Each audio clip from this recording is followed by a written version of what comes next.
started. So, hey everyone, hope you're doing great. Hope these past few weeks haven't been too strenuous for you, especially with the storm and all that. Hope you guys had a great Labor Day weekend to catch up, get some rest, finish your schooling assignments. So, Beacon Club, welcome back. So, for those who don't know us or that may be new, we are a community service-based organization all about advocating and including and educating for all things disability related. A little history lesson as to who we are. This organization was started back in the 70s. The current SGA president at the time was undergoing a gradual visual impairment, and so he realized that there weren't very many resources for individuals that were visually impaired. So he started this organization called the Barriers Elimination Among Colleges and Occupations for the Non-Sighted, which turned into the acronym Beacon. And this club lasted for about 20 or so years until the 90s, early 2000s, when it kind of slowly began to dissolve. And then just recently, the club was resurrected by a young woman by the name of Claire Carrier. You can see her on the top right picture. She's wearing the yellow shirt. She's an absolute saint of a woman, and she, inspired by her sister, who had a disability, started this organization and expanded it to not just be for blind individuals, but for any form of disability, whether that's physical, emotional, social, intellectual, the whole 9 yards. And so we've kind of continued on that path, still kind of an umbrella organization for all things disability related. And so that leads us to where we are today. So these are some pictures of us from last semester helping out with the On Board Day, for the Night to Shine, and for Down Syndrome Awareness Day. Also some of the clubs that we help out with, so like the Muscular Dystrophy Association, Dreams of Acadiana, Down Syndrome Association. These are all places that we partnered up with in the past and try to give people ways to volunteer in their community.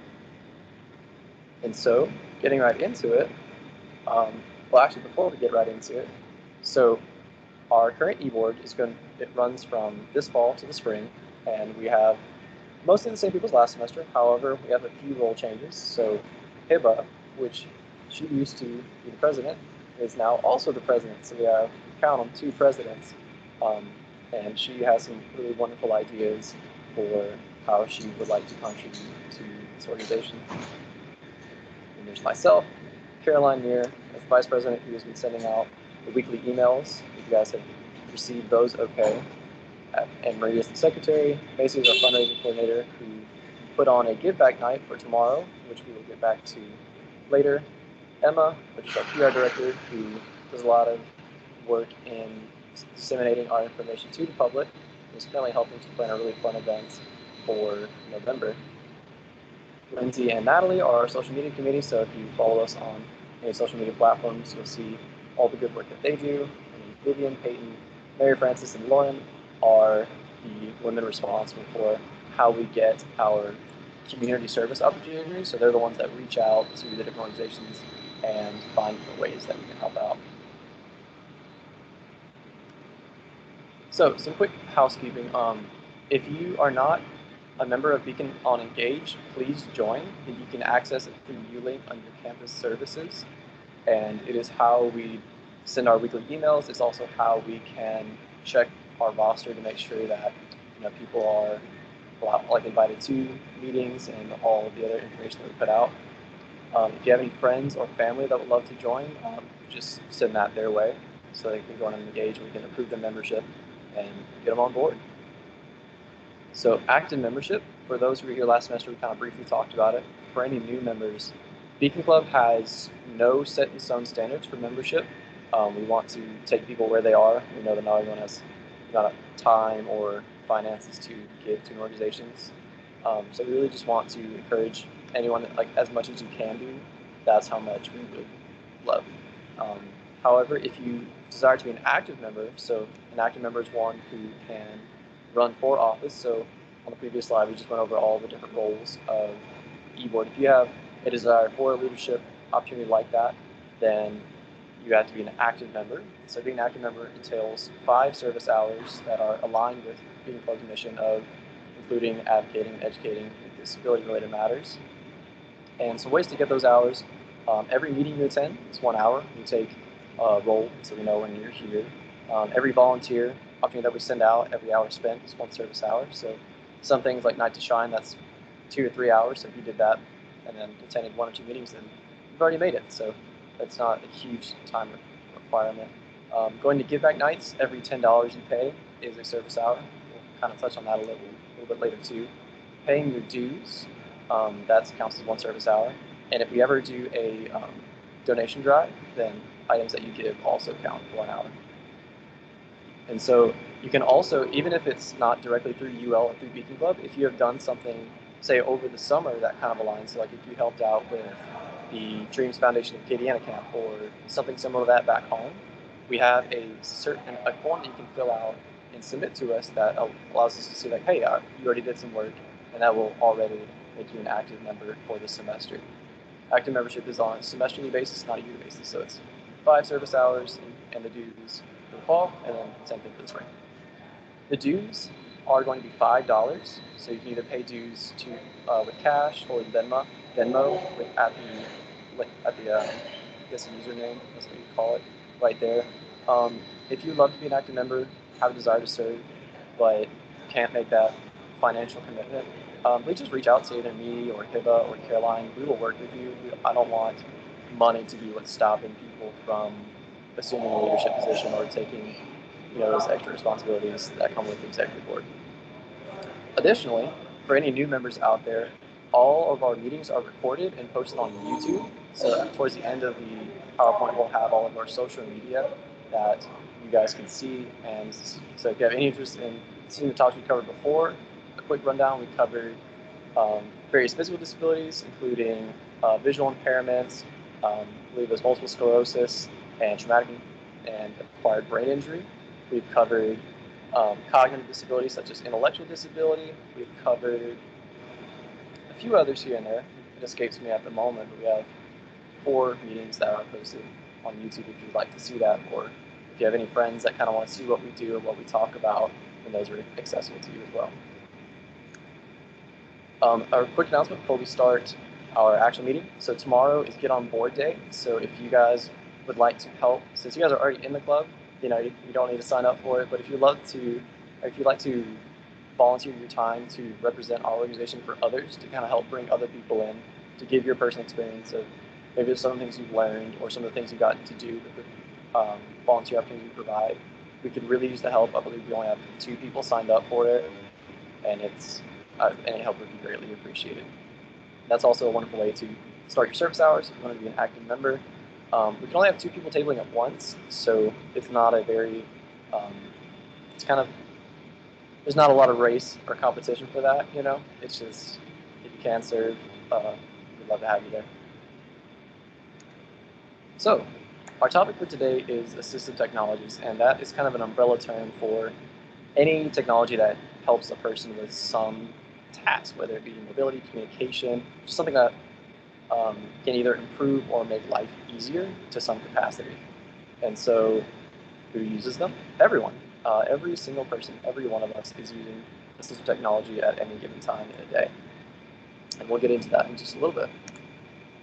So the first major one, and these are probably the most common that people have seen, would be wheelchairs and power chairs, prosthetics, canes, and building modifications. Wheelchairs and power chairs being for individuals that need mobility aids for whatever reason. Prosthetics being for in case of amputees or some form of congenital birth defect or injury, anything like that. Canes are typically seen for the visually impaired, and that's one of the more recognized indicators that a person is visually impaired is the canes and black sunglasses. Which, fun fact about the black sunglasses, I learned that it's part of the reason why black sunglasses are a staple are due to the protective effects of sunglasses. So some individuals may need the actual UV protection that the sunglasses give. And another benefit from it is that since they are so ingrained in our culture, now when you see someone with a white cane or with a cane of some sort and black sunglasses, you put 2 and 2 together and realize, oh, this person is blind. So it serves as that dual factor of both functionality in terms of protecting the eyes as well as being a symbol for visual impairment. And then building modifications, simply put, such as ramps, elevators, anything like that would essentially help people to move. A fun fact about building modifications here at UL Beacon Club back in the 70s used to do this thing called Beacon Day, where faculty members would essentially elect to have a disability for the day. So for instance, they could blindfold themselves, they could put earmuffs on, they could be wheelchair bound for the day, and they would essentially live life out with their disability they chose and see what difficulties arose from that. So the president of the university, Martin Hall, he had this ritual where every day he would walk downstairs to grab a bottle of Coke from the vending machine. And for Beacon Day, he was in a wheelchair. And so due to the wheelchair, he couldn't go downstairs because he couldn't break the rules of engagement for Beacon Day. So after that day, he said, we need to put an elevator in Martin Hall. And now there is one. So little things like that. With building modifications, I think a lot of times we don't realize how good we've got it until we no longer have it. So it's always good to keep in mind to not crowd ramps or elevators if we don't have to. Just keep those options available for those who need them. The next broad category are communication aids. So this could include assisted listening devices such as hearing aids or cochlear implants. You can see from the picture on the left-hand side, that is a hearing aid, and on the right-hand side, that is a cochlear implant. They largely serve the same purpose to assist in listening. However, there are some nuanced differences. Hearing aids, to the best of my knowledge, attempt to amplify a sound that is already present into the ear that may have some reduced form of hearing. So it's something like has a microphone and a speaker, for lack of better words, that plays into the ear. Whereas cochlear implants are actually surgically put into the brain or into the scalp, and they stimulate the auditory nerve itself. So it picks up on signals that then sends electric signals into your auditory nerves to produce sound. So if any speech pathologists know, if that was incorrect, please feel free to interject. I don't know too much about them. Alerting systems are another form of communication aid. So for instance, if someone is deaf and they can't hear a doorbell, some systems are set up to where after the doorbell is rang, the lights may flash in their house or something akin to that. There's little creative ways to turn auditory stimuli into visual stimuli. Closed captioning is a big one. I use that personally, and I'm not hearing impaired. And so that can be a really important technology to have both in social and educational settings. And then on the bottom right is something that maybe some people have not seen before. So augmentative and alternative communication devices are specific little gadgets and gizmos that are designed for individuals who may not be able to vocalize their needs or desires. So for instance, with children with severe autism, for instance, vocalizing what are called demands, so like demands, so like I want to go to the bathroom, I want dinner, or something akin to that. It may be impossible or otherwise difficult for them to do so. So what these little devices are is essentially an iPad that it has a specialized software on it. So you can see the little pictures in there. If they wanted to say, I would like a hamburger for dinner, they could click on a food category, search for the image of a hamburger, place that along with the parts of speech I want, and it's kind of like a speak and spell. They creates a series of buttons with images that spells out a sentence that they can then play, so the computer itself will talk for them. And so in doing so, it can help, especially young children who are struggling with those verbal communications, to voice their demands, voice their needs, things of that nature. So it's really cool. It's becoming a lot more accessible.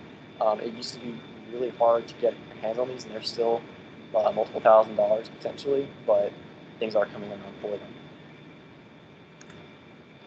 The next general category is information processing. So these are technologies that essentially assist in the dissemination and integration of information.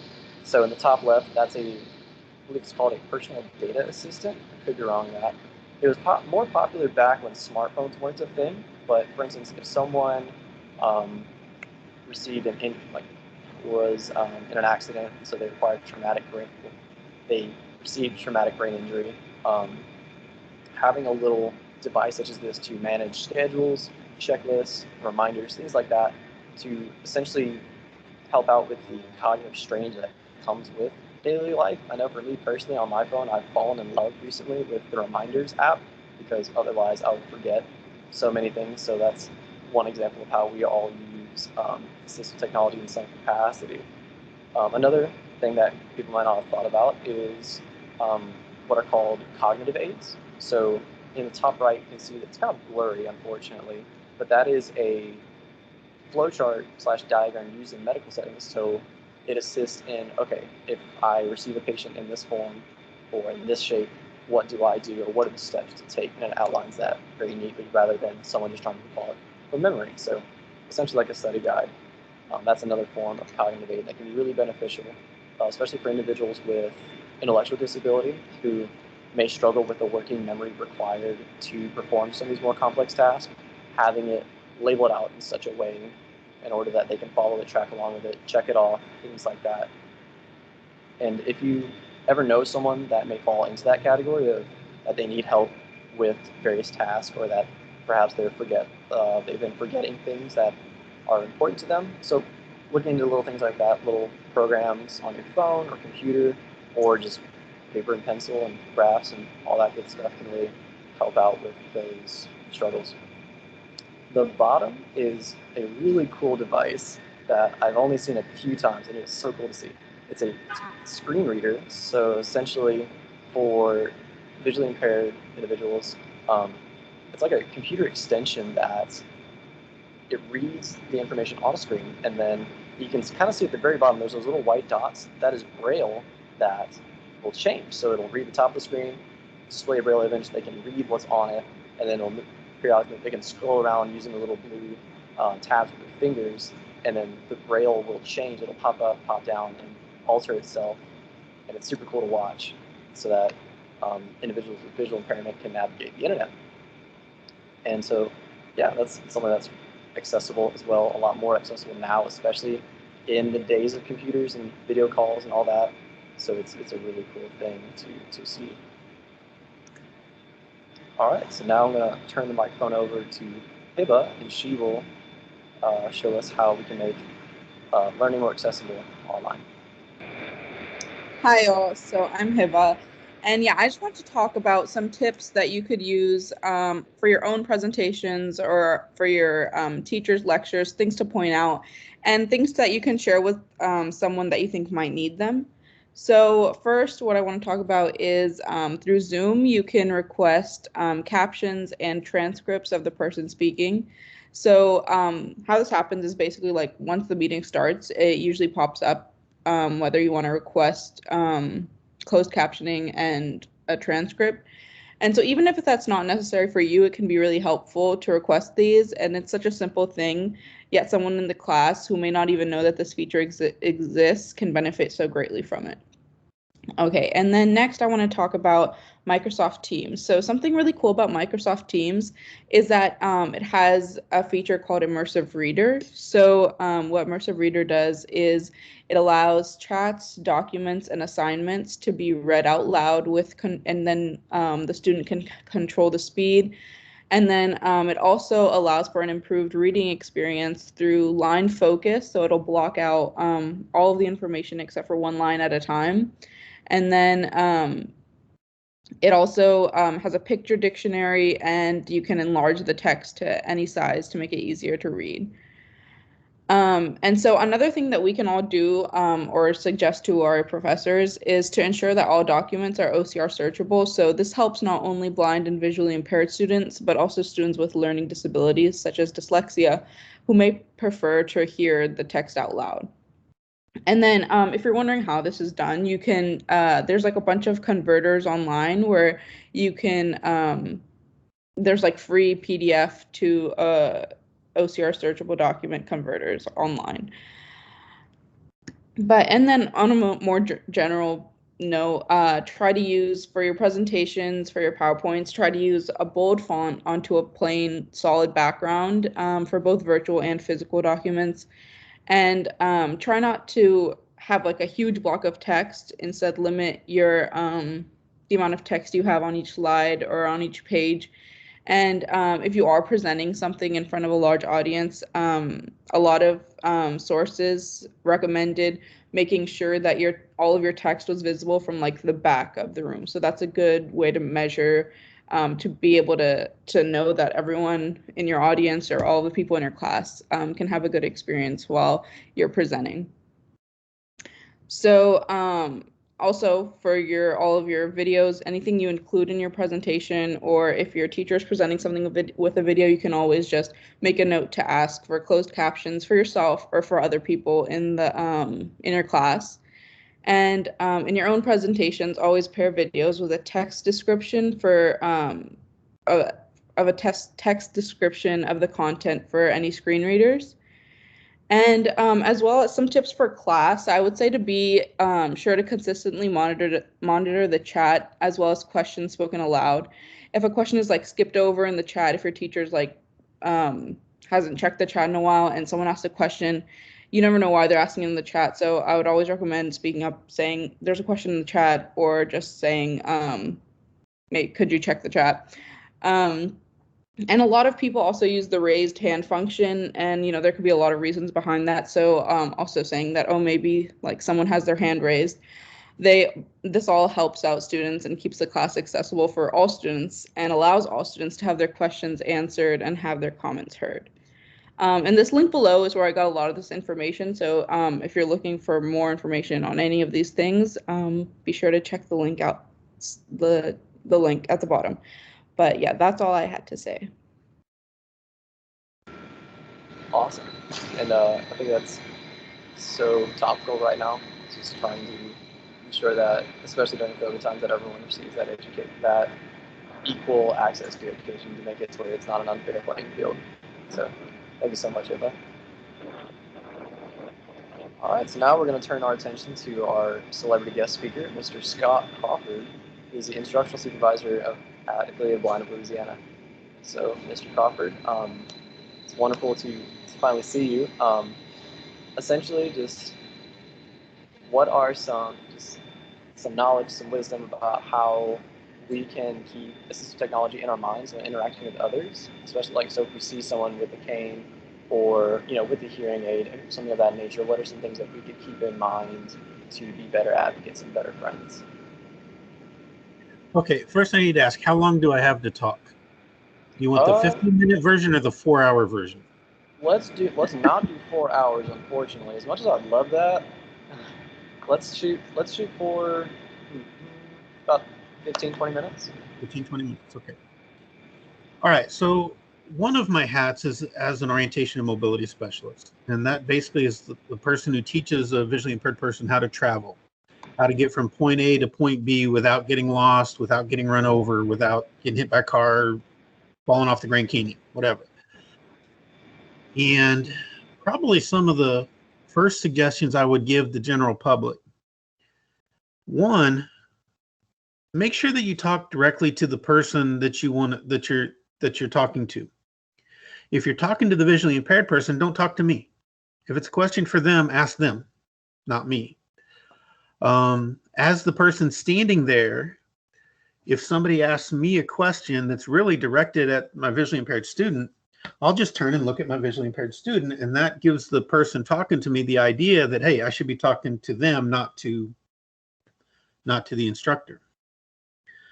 So that would be one of my big suggestions, is talk directly to the person, not through an aide or guide or whoever. The second one would be, if you're driving down the street and you see one of your blind friends walking down the street, don't honk the horn. That happens a lot. I know a lot of people around Lafayette from dancing or from AA meetings or whatever, and they'll be driving by and they honk the horn to say hello. The first thing my student assumes is that they've done something wrong. They assume that they're out in the street or they've made some kind of mistake. So please don't honk your horn when you see a friend out on the road. Okay, so if somebody's walking back and forth to class and they're moving purposefully and cruising right along, you don't have to say anything. Just let them go. But if you see somebody who's stopped and they're looking around, and if they look like they're lost, maybe go up and say, hey, how you doing today? Introduce yourself. Hi, my name's Scott. I noticed you looking around. Do you need help with something? You always want to ask first. Don't assume that the person needs help. So ask them, would you like help? Okay. If they say no, just screen off. Let them go about their business. If they say yes, about half the visually impaired people I know want to grab your elbow and hold your elbow and walk with you when you guide them someplace. The other half would rather have you just tell them where to go and have no physical contact. And in today's days, that's probably the social distancing way to do it. But some people would still rather just grab an arm and be guided to whatever it is they're looking for. In a hallway, if it's a tight hallway and somebody's walking down the hall and it looks like they're going to run into you, what's the best thing to do?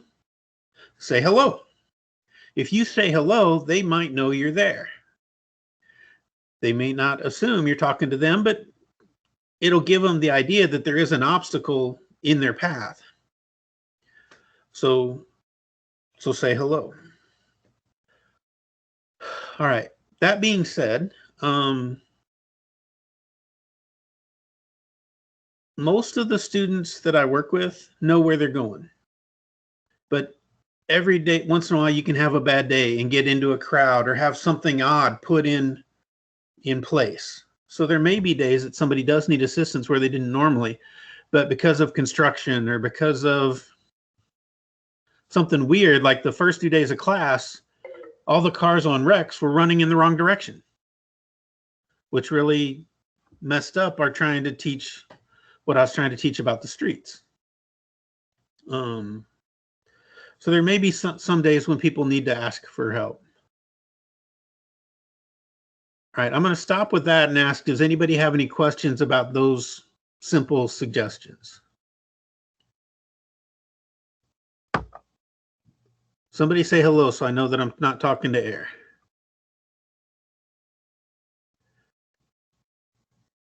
Okay, nobody said hello, so I'm wondering. Hello. Hello. Good, thank you.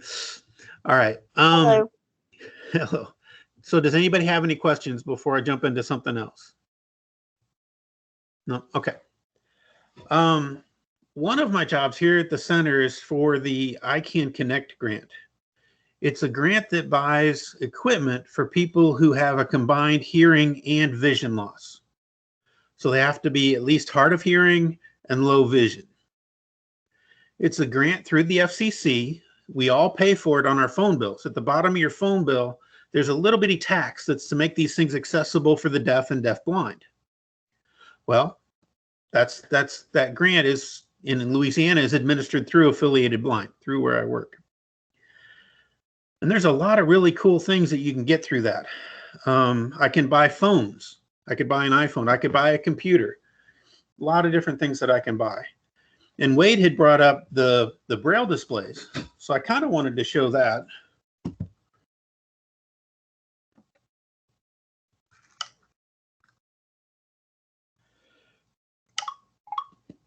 Speech on, messages. All right, so on my phone, I've turned on a program called VoiceOver that's built into every iPhone. And then I can navigate my phone Calendar, just using photos, my Braille display. Camera, files. Okay.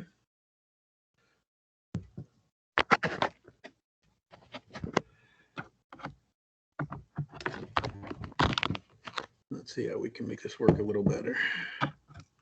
All right, so this is the Braille display. If I push this cord, Weather. It moves to the next app. Zoom. Walmart. Books folder. I can go 5 backwards apps. by doing Walmart. the other direction. Zoom. Weather. Files. I'm going to stop on weather. Weather. Okay. So then these little buttons up here called the cursor router key. If I hit that, Weather. it opens up that app. Sunset. Sunny. 90 degrees. High 91. Low 68. Hourly forecasts. Now. Clear. 6 p.m. Okay. Mostly clear. So someone who is totally deaf and totally blind can still use their iPhone to communicate. I'm going to get out of that. Weather. Messages. I moved up to messages. Messages. 51,718. All right. Edit. +1. T Gudo. All right. Attachment. That's my wife, so I'm gonna send a message to her. T Gudo. Includes picture. 1120 more. Button. Google Maps. New. YouTube. Pinterest. Pandora. State Farm. Button. Digit. Music. Stick. Hash. Apple Store. Phone. Send. Message. Okay. Text message. Text message. Insertion point at end. So I brought my cursor into that. Now on the Braille display, I can actually type. DOING space PRESENTATION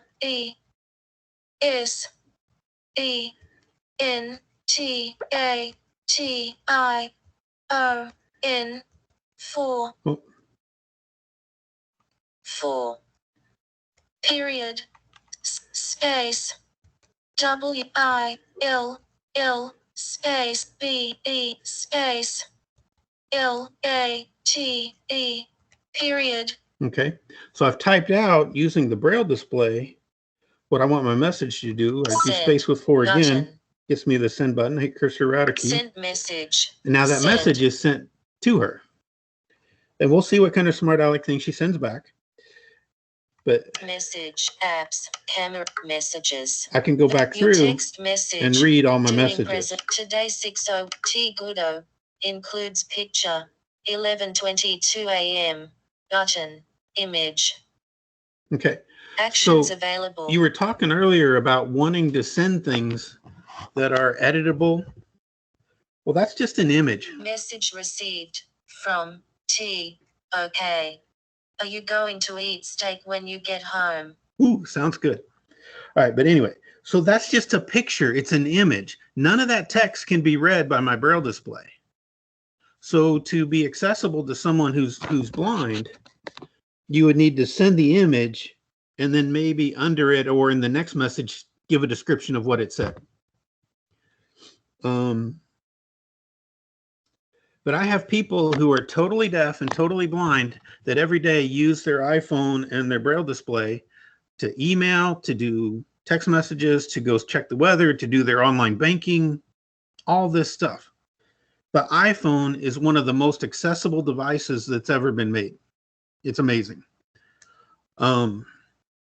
Now, I've got the screen on right now, but as a blind person, I might take it and go 1, 2, 3, 4. Screen curtain on.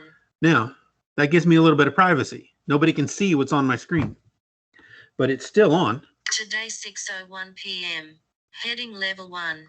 Your text message. Doing presentation. Will be late. 6:01 p.m. Now, my deafblind students Actions available. will go 1, 2, 3. Speech off. Now, I've turned the speech off and the screen off, so now there's nothing going on the phone. But as I move around, you'll notice that the Braille keeps changing and that I can move through and I can use my phone in total privacy. Okay. So that's one of the neat things I wanted to show.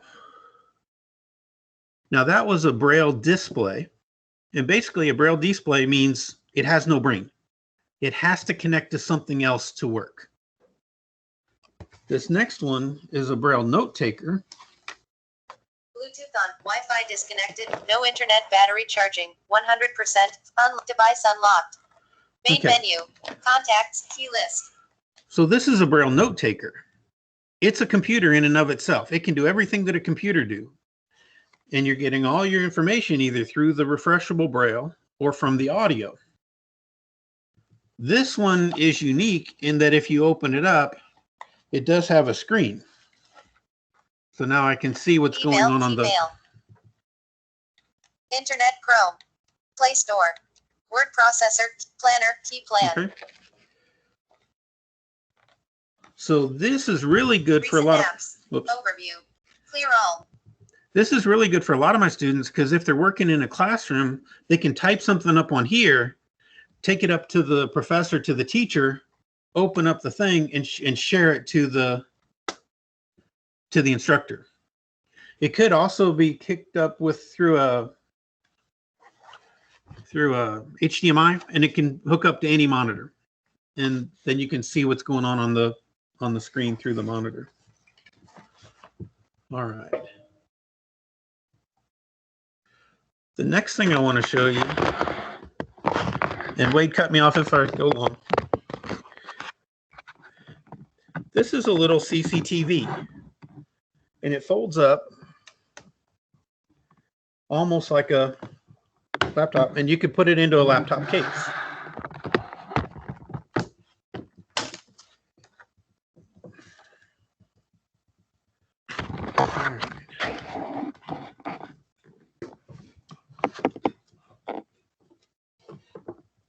So I'm gonna hit the magnifier. And so here's a flyer for my grant, and I can hit plus, and it just keeps getting bigger and bigger and bigger. Whoop, I did it too many times. Okay. All right. If I swipe up here on the right corner, I can get an enhanced contrast. And a lot of people actually prefer the reversed enhanced contrast, where in this case I've got cyan colored print on a black background, and that can help with cutting down and reducing glare for somebody. Now I'm going to switch it back to normal, and I'm going to zoom out as far as I can. Whoop. I have the accessibility gestures turned on here, so a one-finger triple tap turns on magnification. So I can't touch too fast. All right, so I've gotten to full page. I'm going to bring the monitor up all the way. And then I have my document underneath it. I'm going to touch this little arrow, and then I'm going to hit the camera button.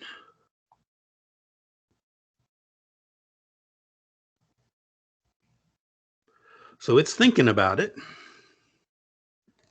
All right, now.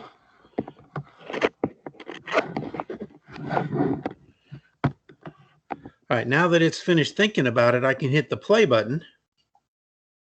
National Deafblind Equipment Distribution Program 3 Communication Equipment for individuals with combined hearing and vision loss.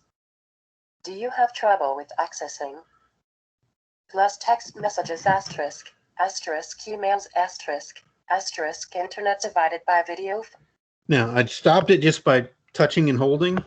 I could go back and reread something if I needed to. For individuals with combined hearing and vision loss. Okay. Or I can go back to get out of that document. I could save it. And now that document is saved to my computer, and it'll be available whenever I need it. Now I can also turn on this pencil. So let's say I wanted to underline text messages. Whoops. I underlined email by mistake. So let's make that bigger. All right. So I'm going to erase that. All right.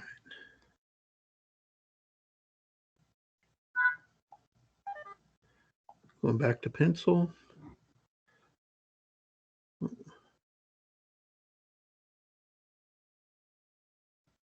So I was able to underline it. I could also switch from that to the highlighter, and I could highlight something in that document.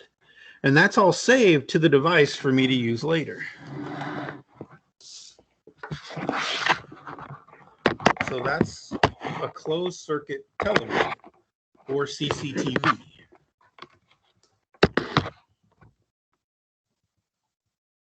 Now that's all going on an Android tablet. So I could also leave that program and get to Zoom meetings or Teams, or I could do my email on it. I could go to Google Docs or Drive and access all those kind of files through it too.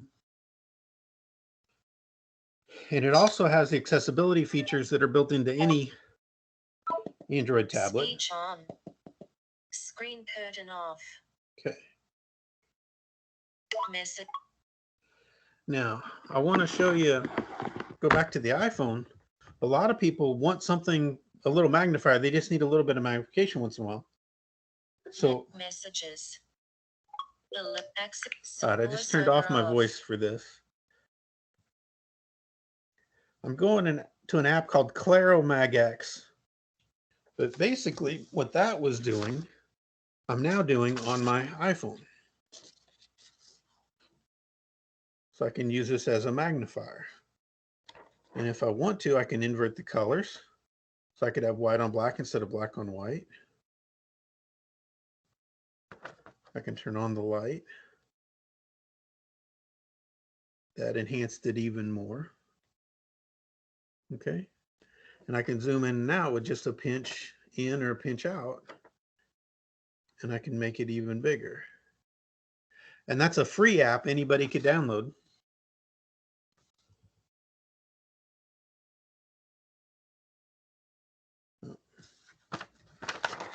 And I was showing you how some people like a funky color.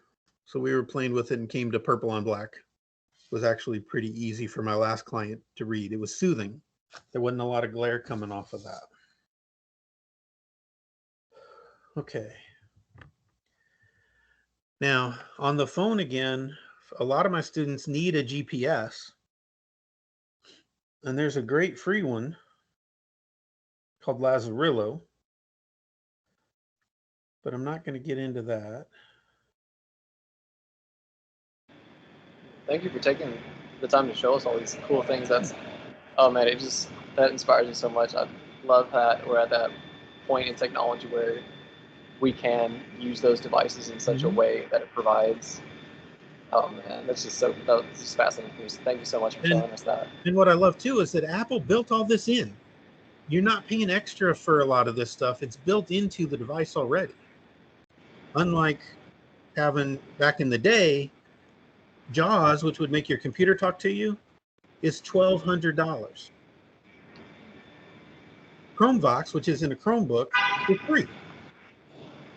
VoiceOver, which is an Apple product, is free. I worked at a center in Atlanta many, many years ago, and one of their vice presidents lost her vision, or lost some of her vision. And when she came in, we had to teach her on Windows computers. And she was mad. Well, why do I have to learn on Windows? I work for Apple.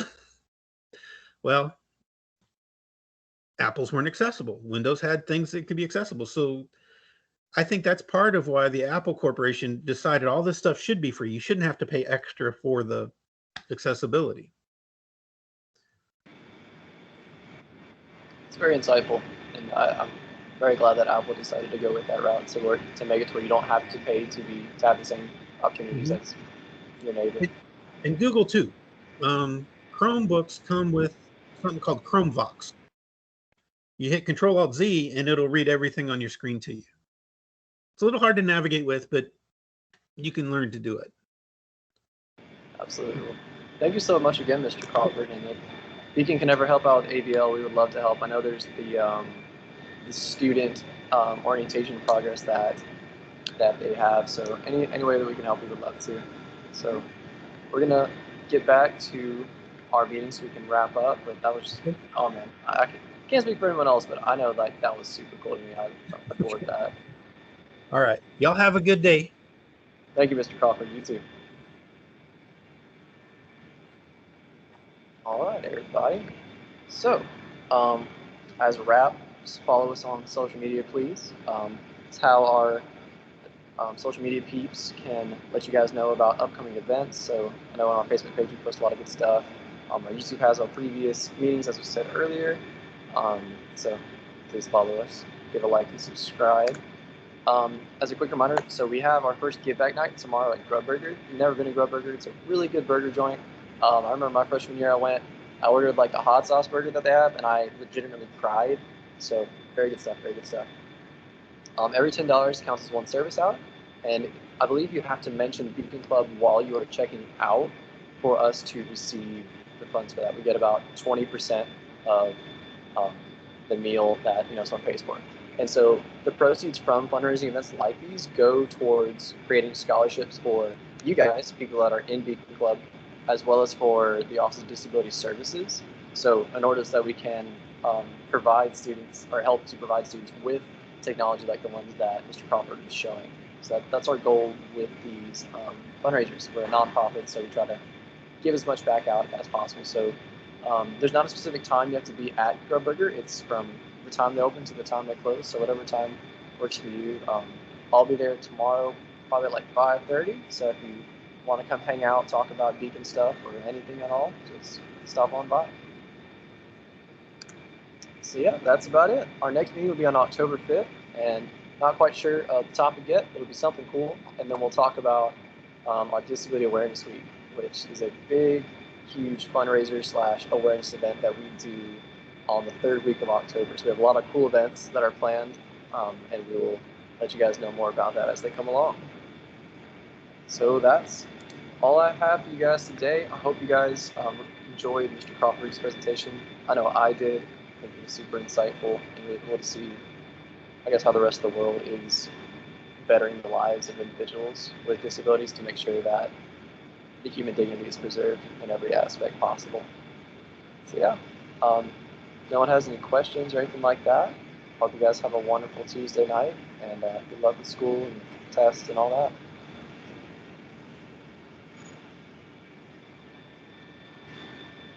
Night, everybody.